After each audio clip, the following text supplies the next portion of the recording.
klausīsies un būs atvērta sirds Dieva vārdam, jo mēs Dievu vārdu, mūsu mute apliecinās Dievu vārdu, tad tas cilvēks tiek glābts ar savu mutes liecību. Tāpēc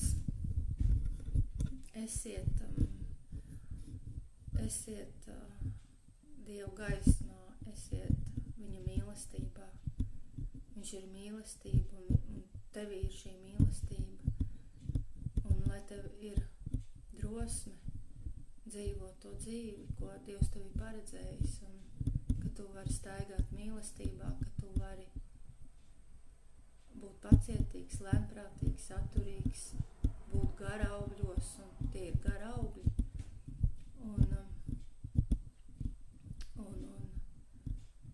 Jo mēs cilvēki esam nepilnīgi, un tāpēc Jēzus nāca, un viņš nāca un mācīja par debesu valstību.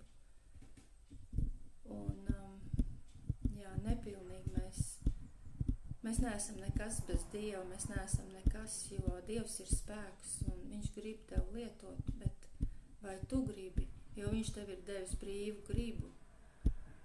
Un viņš nevienu pa varu nevelk, bet viņš tev ir devis brīvu gribu, lai tu izdarītu lēmumu un ar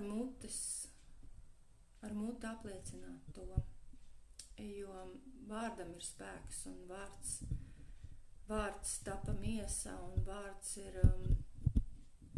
vārda spēkā viss tapa, un vārdam ir spēks, un arī pateikt vārdus, tikai tos vārdus, kas otru ceļ, un skatīties ar garīgām acīm.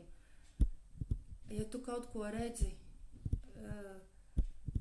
otrā cilvēkā netiesā, vienkārši lūdz par viņu, un tad tev vairāk un vairāk šī mīlestība tevī plūdīs, un tu sapratīsi, kas tad ir īsti patiesi, un ka tu vari to pieņemt vēl, un viņi nāk, un tev pāri plūst, un to nevar noslēpt, jo tas ir redzams no garīgā viss ir sācies Jēzus vārdā, lai esiet svētīti. Amen.